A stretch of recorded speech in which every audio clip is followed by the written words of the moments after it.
donne la parole à Dominique Quillemot, groupe Paris en commun. Merci Madame la maire. Effectivement, la ville de Paris accueillera au printemps prochain à l'Hôtel de Ville le Maghreb des livres. Festival incontournable pour tous les passionnés de littérature, d'histoire et d'information sur le Maghreb et sa diaspora. On y retrouve chaque année de nombreux auteurs et intellectuels des deux rives de la Méditerranée pour un long week-end d'échanges, de débats et de rencontres sur les enjeux contemporains de cette région si proche de nous.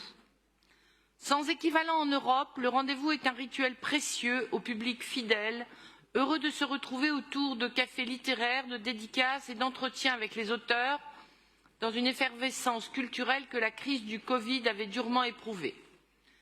Ce Maghreb des livres ne saurait exister sans le travail mené par l'association Coup de Soleil, née en 1981 à l'initiative d'un petit groupe de militants qui crée le Centre d'information sur le Grand Maghreb et une première revue mensuelle depuis l'Institut d'études politiques de Grenoble. Georges Morin, l'un de ses fondateurs, militant de la coopération franco-algérienne et ancien collaborateur socialiste, explique qu'alors, l'idée était de mieux faire connaître le Maghreb en France afin de dissiper la peur des Maghrébins et des Français d'origine maghrébine. Au début des années 80, la société française connaît en effet ses premières tensions autour des questions d'intégration avec la marche des beurs de 83 et la création l'année suivante de SOS Racisme. D'abord organisée dans les mairies d'arrondissement, la première édition du Maghreb des livres à l'Hôtel de Ville a lieu en 2001.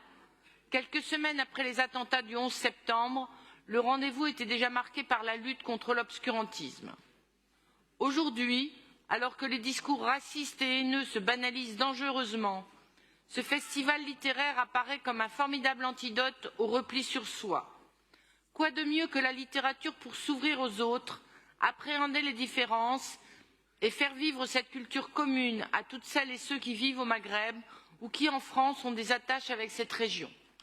Accueillir à Paris, dans les salons de l'Hôtel de Ville, des personnalités de la culture et du monde universitaire maghrébin est l'occasion de mettre en avant tous ces intellectuels qui écrivent, qui enseignent à l'université, qui créent, qui font de la recherche, loin des clichés sur le monde arabe.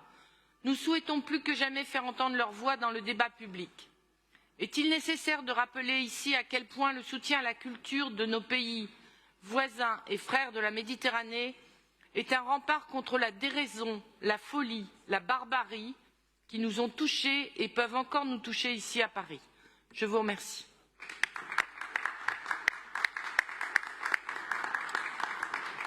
Je vous remercie.